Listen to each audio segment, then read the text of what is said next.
राजनीति की बातें बहुत हैं, लेकिन मैं अपने मित्रों को एक ही बात कहता हूँ कि जिनके शीशे के मकान होते हैं उनको किसी के मकान पर, दूसरे मकान पर पत्थर नहीं मारना चाहिए, वरना अगर कोई उनके मकान पर पत्थर मारने लगेगा तो शीशे का है,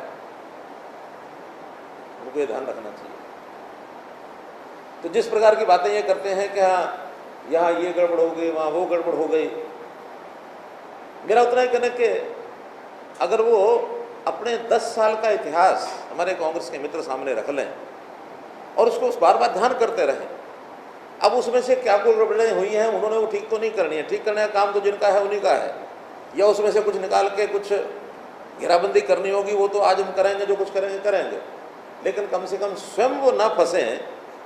अगर वो स्वयं फंसने की बातें करते रहेंगे तो अपना ही कुछ बिगाड़ेंगे, हमारा कुछ नहीं बिगाड़ेंगे। कि कांग्रेस के मंसूबे, कांग्रेस का रूट्स क्या है, कांग्रेस के नेतृत्व क्या है, कांग्रेस कहाँ से बोलती है, और जिस कांग्रेस की छवि आज देश भर में ये बन चुकी है कि कभी इन्होंने देश हित में कोई बात नहीं करनी, देश हित की बात आएगी या तो स्वार्थ की बात करेंगे और या फिर जिनके संबंध जहां बने उनके करेंगे। चाहे वो पाकिस्तान के समय बालाकोट का समय था, 40 लोग हमारे शहीद हुए पुलवामा में, उस समय की बात थी। आज चाइना के खिलाफ किस प्रकार की हमारी सेनाएं वो डट करके मुकाबला कर रही हैं, और ये कुछ ना कुछ ऐसी स्टेटमेंट देते हैं जिसके अंदर हर बात में शंका। अरे डिफेंस सर्विसेज के कामों के ऊपर अगर आप शंकाएं करने लगोगे, क्वेश्चन मार्क लगाओगे, कोई बात आपको शक है तो अंदर बैठ के जानकारियां ले लो।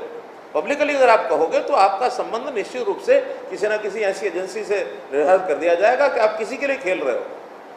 चाइना के सारे मामले में इनकी पोल पट्टी खुल गई है। इनके चंदे, चाइना तक की एजेंसियों के चंदे इनके घर में आते हैं, इनके पास आते हैं। सरकारी चंदे इन्होंने निकाल लिए, वो तो एक अलग बात है। ऐसी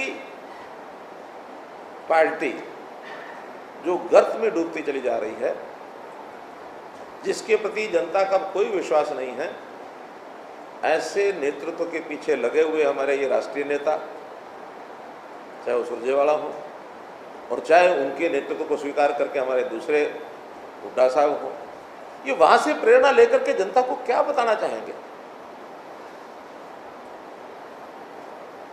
जनता में इनका विश्वास खत्म हो चुका है। बातें कितनी बड़ी बड़ी करा लो। मैं तो उनको सुझाव देता हूं कि अगर इनको सामाजिक जीवन में, राजनीतिक जीवन में आगे काम करना है तो वहां से पल्लू छुड़ा लें और गंगा जल में अपना हाथ मुंह धो करके ना किसी नए सिस्टम में घुस जाए तो इनकी राजनीति सामाजिक चेतना जागृत हो जाएगी। अब मैं ये नहीं कहूँगा, वो उनकी मर्जी है। अगर वो गंगा जल से हाथ मुंह धो करके आएंगे फिर वो भी विचार करेंगे, हम भी विचार करेंगे। लेकिन जिस गंदगी भरे नाले में जिस प्रकार से चलने का उनका मंसूबा बना हुआ है, कभी भी देश समाज का, प्रदेश का कभी भला नहीं कर सकते। और फिर जिस प्रकार के दावे ये करने लग गए हैं, छोटे छोटे प्रयोग के समय दावे ये भी करते हैं, बड़े बड़े दावे करते हैं। जींद में बहुत बड़े दावे किए थे, राष्ट्रीय नेता धराशायी हो गए थे। आज भी ये दावे कर रहे हैं। कहाँ? बड़ौदा के लिए। एक नेता को तो वहां अकल ठिकाने लग गई है। अगर बड़ा कोई नेता यहां भी आके प्रयोग करना चाहता हो तो हमारा सामान्य कार्यकर्ता धूल चटाएगा। प्रयोग करना होकर के आके देख लो। तो मैं ये भी कहूंगा कि बड़ौदा वाले ना समझें कि अब उनके पास विधायक नहीं है। कहीं दुर्भाग्य से ऐसी कोई स्थिति बनती है तो वहां का विधायक फिर जो लीडर ऑफ द हाउस होता है वही होता है। जब तक चुनाव नहीं होते तब तक मैं हूं वहां का विधायक। लगातार काम कराएंगे और ये भी कहेंगे कि चुनाव आ रहे हैं इसलिए आप काम करा रहे हो। चुनाव तो आ ही रहे हैं, कोई ये नहीं कह सकता वहां चुनाव नहीं आएंगे। चुनाव आएंगे, निश्चित आएंगे, और काम भी वहाँ के लोगों के होंगे। चाहे वो फिर बिजली का काम हो, पानी का काम हो, सड़कों का काम हो, इन्विटेशन दिया भूपेंद्र सिंह हुड्डा ने, क्या राय है?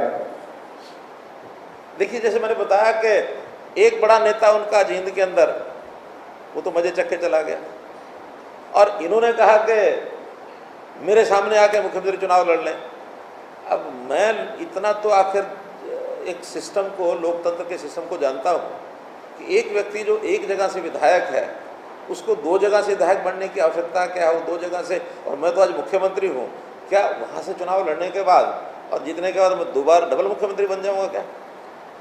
डबल बनूंगा क्या? अगर इतना ही शौक इनको है तो मैं तो कहता हूँ एक लड़के इनकी भी निकल जाएगी, आ जाओ। हमारा सामान्य कार्यकर्ता इनको दूर चटाएगा, और वहीं का कार्यकर्ता, हम किसी को बाहर से इधर से उधर से घुमा करके नहीं लाते हैं। जो कार्यकर्ता जहाँ का होता, प्राथमिकता हमारी थी वहीं।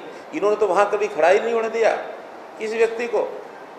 इन्होंने तो उस जमीन के से कोई जुड़ा हुआ नेता खड़ा होने ही नहीं दिया।